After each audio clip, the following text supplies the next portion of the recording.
17 नवंबर है और मंगलवार का दिन है।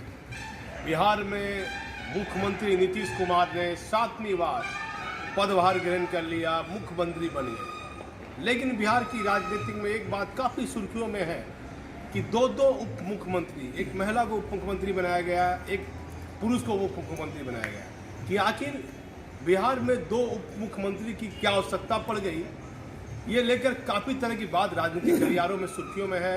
उर्दू अखबार के 2 पत्रकार, बहुत पुराने सीनियर पत्रकार हैं। पहले आफाफ भाई साहब से मैं बात करता हूँ कि आखिर इनके पास इनका जो अनुभव है, जो इनको जानकारी है, मैं इनसे बात करता हूँ कि इस विषय में बिहार की जो वस्तु स्थिति है उसके बारे में क्या की जानकारी इनको है। क्या भाई, क्या आपको लगता है कि बिहार में 2 मुख्यमंत्री बनाए गए हैं, इसको लेकर क्या लग रहा है? नीतीश कुमार जदयू से हैं और बीजेपी। ऐसा है बिहार में तो उप मुख्यमंत्री की आवश्यकता नहीं नजर आ रही है, ऐसा लग रहा है। और कि मुख्यमंत्री को होता है ना कि दिल्ली में जकड़ना, तो हमको लग रहा है 2 उप मुख्यमंत्री के बीच में मुख्यमंत्री को रख करके कहीं न कहीं उनको जो है डैमेज करने की एक साजिश है। ये ऐसा भी हो सकता है कि ये दोनों के दबाव में मुख्यमंत्री कोई भी फ्री होकर कोई फैसला नहीं ले सके बिहार के लिए, अपने स्टेट के लिए। तो 2 दबाव में मुख्यमंत्री जी हमारे रहेंगे नीतीश कुमार। आप तो उर्दू अखबार से हैं, अल्पसंख्यक परिवार से हैं। कैसा अल्पसंख्यक परिवार में कैसा है बिहार के मुख्यमंत्री के बारे में? बिहार तो जहाँ तक हमारे वज़ीर आला नीतीश कुमार की बात है, तो उन्होंने अपने कार्यकाल में गुज़िस्ता जितने दिन भी वो रहे बिहार के, वो सभी जाति के लिए और सभी धर्म के लिए काम किए हैं। कोई उंगली नहीं उठा सकते, वो काम किए। काम के मामले में वो पीछे नहीं रहे हैं।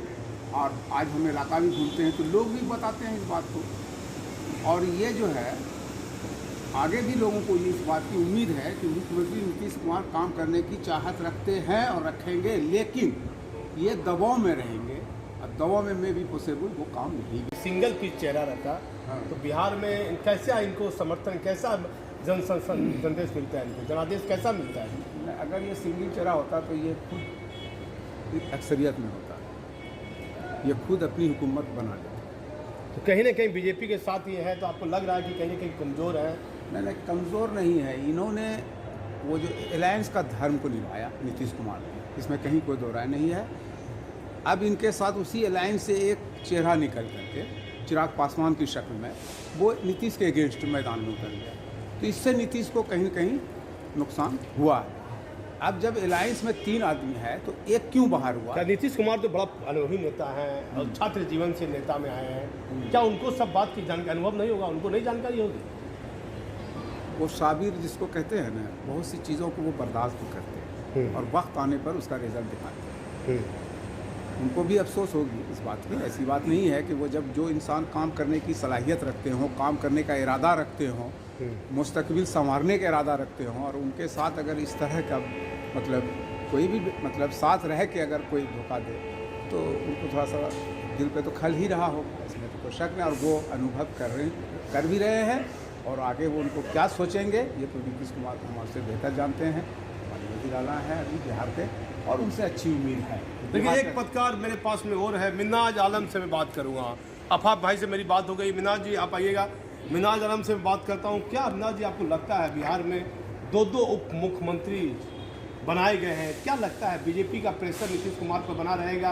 पहली बात मैं ये कहना चाहता हूँ कि इलेक्शन में जो है बीजेपी एक बड़ी पार्टी के रूप में जो है एनडीए के इसमें उभरी है और नीतीश कुमार को कम सीटें आई है।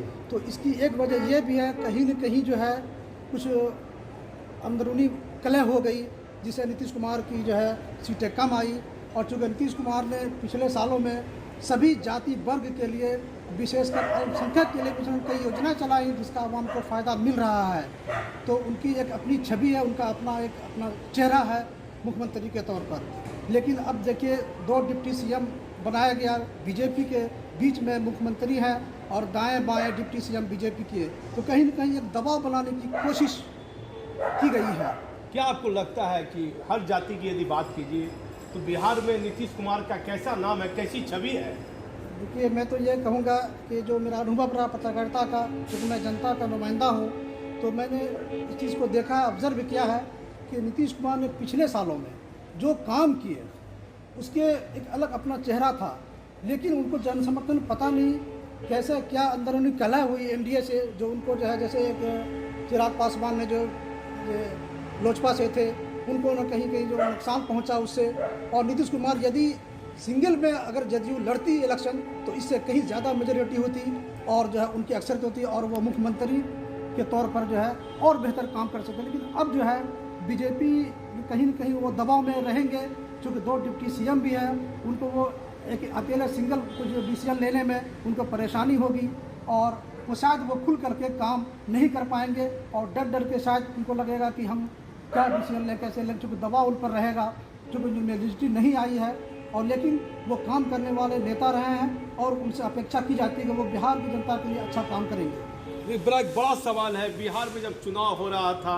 तो कई नेता, बीजेपी के नेताओं ने भी सवाल उठाया शराबबंदी कि बिहार में मुख्यमंत्री ने जो शराबबंदी की है, फिर प्रेस वार्ता के दौरान कई पत्रकारों ने मुख्यमंत्री से पूछा भी तो मुख्यमंत्री ने जवाब दिया कि ये सवाल आप जाके महिलाओं से पूछिए, महिलाओं के कहने पर शराबबंदी हुई है। क्या शराबबंदी कितनी सक्सेसफुल है? भाजपा के कई बड़े नेताओं ने कहा कि इस पर समीक्षा करने की आवश्यकता है।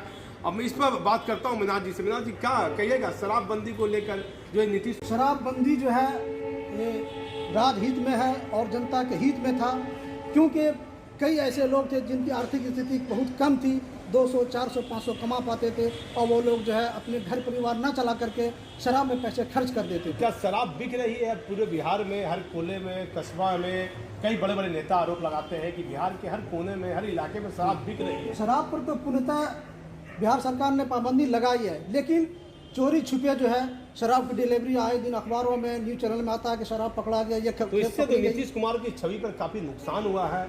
जो शराब लगातार बरामद हो रही है, शराब जो बिक रही है, पाबंदी लगाने के बाद भी बिहार में कि ऐसा किसको, कौन जिम्मेदार है इसके लिए? पुलिस प्रशासन, प्रशासनिक अधिकारी या मुख्यमंत्री खुद कौन जिम्मेदार है इसके लिए?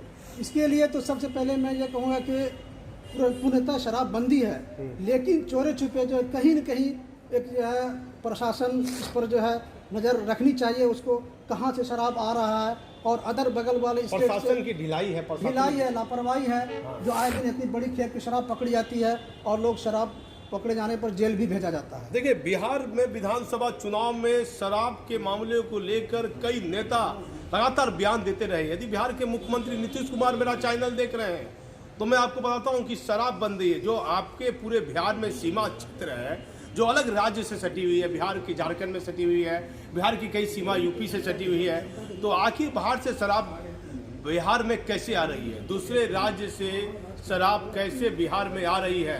मैं अफाफ भाई से पूछता हूं। अफाफ भाई, शराब के मामले में आप बताइए कि आपका क्या विचार है?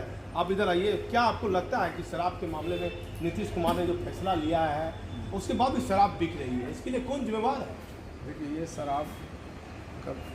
शराबबंदी का जो फैसला नीतीश कुमार का करना यह गलत है। शराबबंदी चूँकि बहुत सी महिलाएं, कई बार ऐसा हुआ है, हमारे भागलपुर में भी एक बार प्रवृत्ति में शराब की दुकान के सामने औरतें हल्ला की और वो दुकान बंद कराया। तो औरतें ये नहीं चाहती थी कि हमारे मोहल्ले में शराब की दुकान हो या हमारा पति शराब पीकर आए और हम पर जुल्म करे। तो इनकी एक आवाज़ थी, आवाज़ को नीतीश कुमार ने गहराई से लिया और उस पर वो पाबंदी लगाई।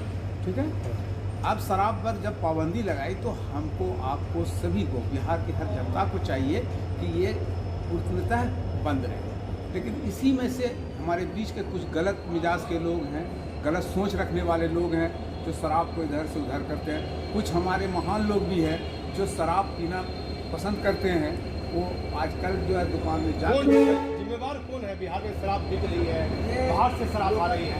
ये लोकल स्तर पर जो है, जिसको आप इंतजामिया कहते हैं, लोकल स्तर पर इंतजामिया की भी इसमें ढिलाई है, लापरवाही है, जिसकी वजह से लोग इधर से उधर शराब कर पा रहे हैं। देखिए शराब एक अहम बिंदु रहा पूरे विधानसभा चुनाव में। यदि बिहार के मुख्यमंत्री नीतीश कुमार मेरा चैनल देख रहे हैं, आपने शराबबंदी तो लागू कर दिया है, लेकिन जितनी सीमा क्षेत्र पूरे बिहार राज्य से सटी हुई है, उस सीमा क्षेत्र से कैसे शराब बिहार राज्य में प्रवेश कर रही है? जो सीमा क्षेत्र से थाने सटे हुए हैं, उन थानेदारों पर पूरे बिहार में बड़ी कार्रवाई अभी तक क्यों नहीं हुई? बड़ी बड़ी ट्रक पकड़ा रही है शराब के साथ में। आखिर थानेदार कैसे सीमा क्षेत्र के अंदर शराब को आने दे रहे हैं? पूरे बिहार में तो मुख्यमंत्री आज ही 7वीं बार आप मुख्यमंत्री का पदभार बंदी का जो अहम मुद्दा आपका है, इसको कारगर बनाने के लिए आपको और कई कठिन निर्णय लेने की आवश्यकता है। मैं भागलपुर से दीपक नौरंगी।